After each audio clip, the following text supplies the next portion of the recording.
नमस्कार, मैं महेंद्र कुमार।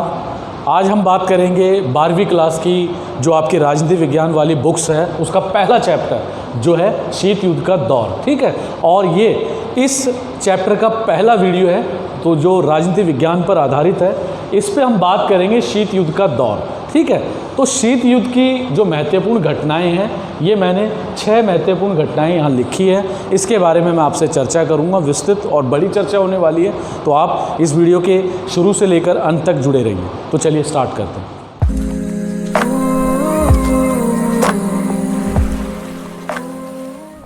देखिए, सबसे पहले मैं बात करूंगा द्वितीय विश्व युद्ध के बाद 2 महाशक्तियों का उदय।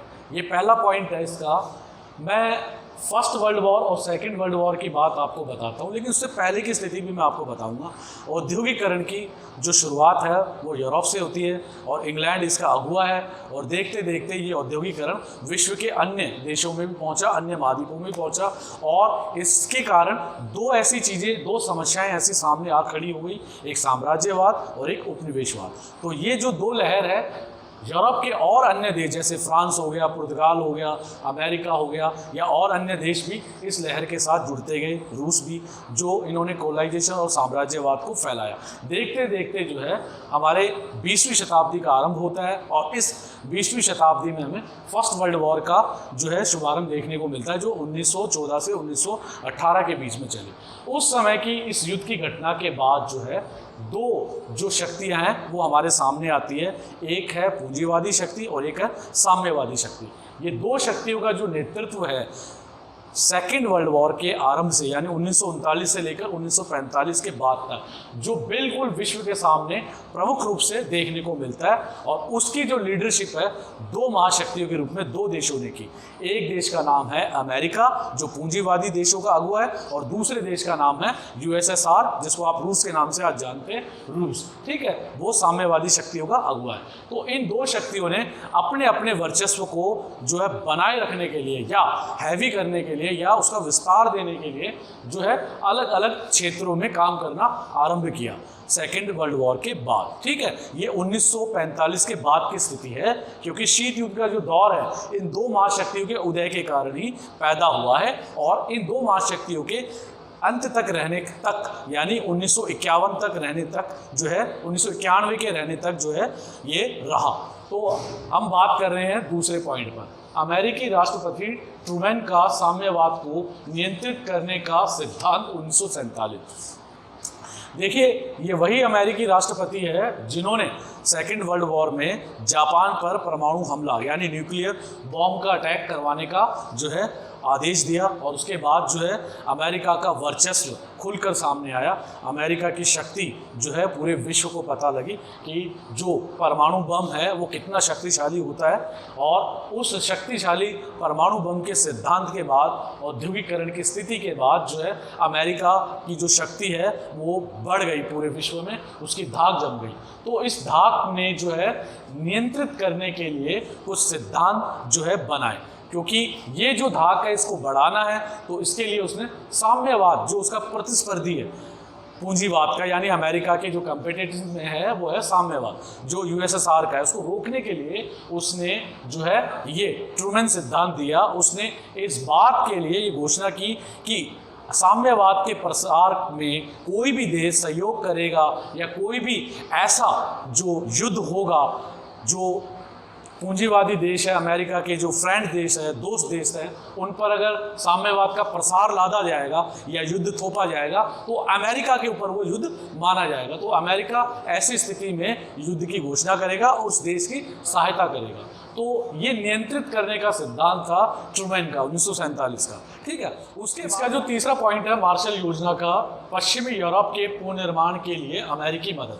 ठीक है, जो डॉलर वाली कूटनीति है वो मार्शल, जो एक अधिकारी है अमेरिका के, उच्च अधिकारी, ठीक है, उनके माध्यम से इस योजना का निर्माण किया गया, और ये पश्चिमी यूरोप के वो देश जो यूएसएसआर के प्रभाव में थे, उनके ऊपर ये प्रभाव कम करने के लिए मार्शल ने ये योजना को प्रस्तावित किया, और यूरोप के पश्चिमी यूरोप के विकास के लिए अमेरिकन डॉलर की सहायता से जो है इनके ऊपर जो है पूंजीवाद का प्रभाव जो है आरोपित किया। और देखते देखते ये 1947 से 1952 में ये योजना लाई गई और पश्चिमी यूरोप पर जो है अमेरिका का प्रभाव बढ़ने लगा। तो इससे यूएसएसआर को जो है बड़ी परेशानी हुई और उसने भी इसके प्रति उत्तर में जो है एक योजना का निर्माण किया। तो मार्शल योजना की वजह से जो है पूरे पश्चिमी यूरोप में जो है अमेरिका की धाक जमने लगी और अमेरिका का जो पूंजीवाद है, कैपिटलिज्म, पैसा जो है वो सामने आया। जो इसका अगला पॉइंट है, सोवियत संघ द्वारा बर्लिन की घेराबंदी। देखिए, यूएसएसआर ने जो है बर्लिन यानी जर्मनी की घेराबंदी कर दी और इस घेराबंदी का आधार यही था कि वहाँ जो है साम्यवाद का प्रसार किया जाए, इसका फैलाव किया जाए तथा अमेरिका व इसके सहयोगी देशों द्वारा पश्चिमी बर्लिन को दी गई सहायता सामग्री का सोवियत संघ द्वारा अपने विमानों से उठा लिया जाना। देखिए, जो सोवियत संघ है वो नहीं चाहता था कि यूरोप में, खास तौर से पश्चिमी यूरोप में जो है अमेरिका का प्रभाव फैले। तो उसको रोकने के लिए जो है यूएसएसआर यानी सोवियत संघ ने बहुत ज़्यादा अपने प्रभाव को बढ़ा दिया और उसके प्रभाव के अंतर्गत जो है उसने घेराबंदी की बर्लिन की। ठीक है, उस घेराबंदी का ये प्रभाव हुआ कि धीरे धीरे जो जर्मनी है वो उसके कंट्रोल में आने लगा, प्रभाव का विस्तार होने लगा। और जो इसका अगला पॉइंट है, कोरिया युद्ध।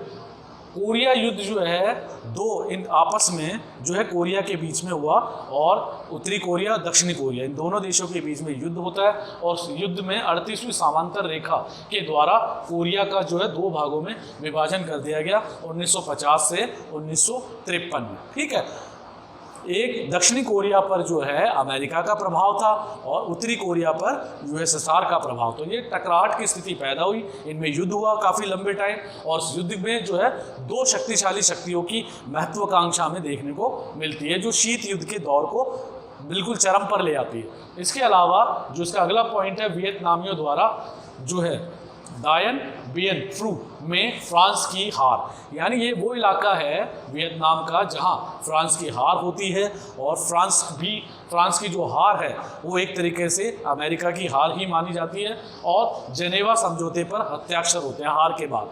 और फिर 70वीं समांतर रेखा द्वारा वियतनाम का विभाजन होता है उत्तरी वियतनाम और दक्षिणी वियतनाम में, तथा सीटो जो है SEATO सीटो बनता है एक संगठन जो सोवियत संघ से जुड़ा होता है और सोवियत संघ को जो है उसकी जो नीतियां हैं उसमें उसकी घोषणा की जाती है। सोवियत संघ से अटैचमेंट आ जाती है वियतनाम की, क्योंकि वियतनाम का जो युद्ध है, ये वियतनाम की जो स्थिति है 1954 में बनी और अमेरिका का एक लंबे समय तक वियतनाम से युद्ध चलता रहा 1975 तक। जो है मैं आगे आने वाली इसके पार्ट में वो बातें भी आपसे शेयर करूँगा।